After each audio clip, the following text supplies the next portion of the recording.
In life, things are rarely as they appear. Most people think what they see is reality.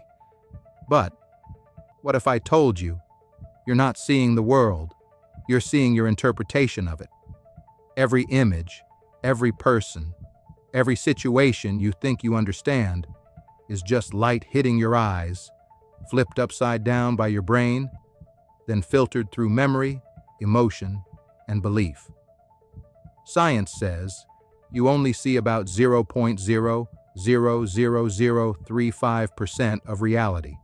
That means out of everything that exists, the sounds, the colors, the energy, the frequencies, you're catching less than a fraction of a fraction of a fraction. So if you only see that much, then what are you really seeing? You're seeing what you believe. Your eyes don't show you truth. They show you what your mind is ready to handle. And sometimes, the version of reality you see has nothing to do with what's actually there. Let me paint you a picture. 3 co-workers, same office, same day. A heated moment broke out during a meeting when their supervisor, Mr. Lewis, raised his voice at a new hire. After the meeting, each of them told a completely different story. Angela said, "He's a bully. I could feel his energy. He embarrassed that girl on purpose," but Jamal said, "Nah, I think he was just holding her accountable."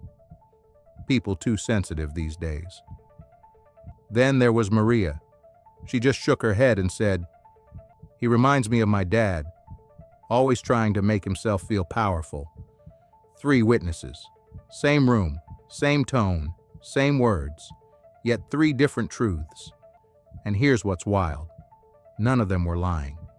They were all telling the truth through their own pain. Angela once worked under a boss who belittled her every chance he got, so confrontation to her always feels like attack.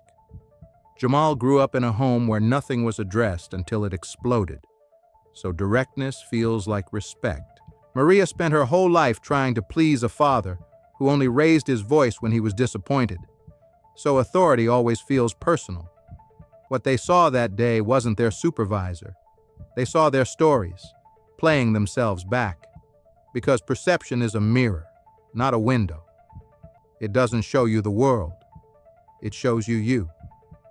And when the security footage came out later, everyone was quiet. They saw a man who never raised his hand, never insulted anyone, just asked a question about a missed deadline. That's it.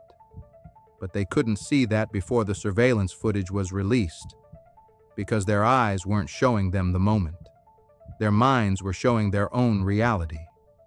That's how fragile reality really is. Most of what we call truth is just emotion dressed as evidence. And until you learn to look past your own lens, you'll keep mistaking your wounds for wisdom. You don't see reality. You see your reflection in it. And that reflection changes the moment you change. This is the quote room, where words wake minds.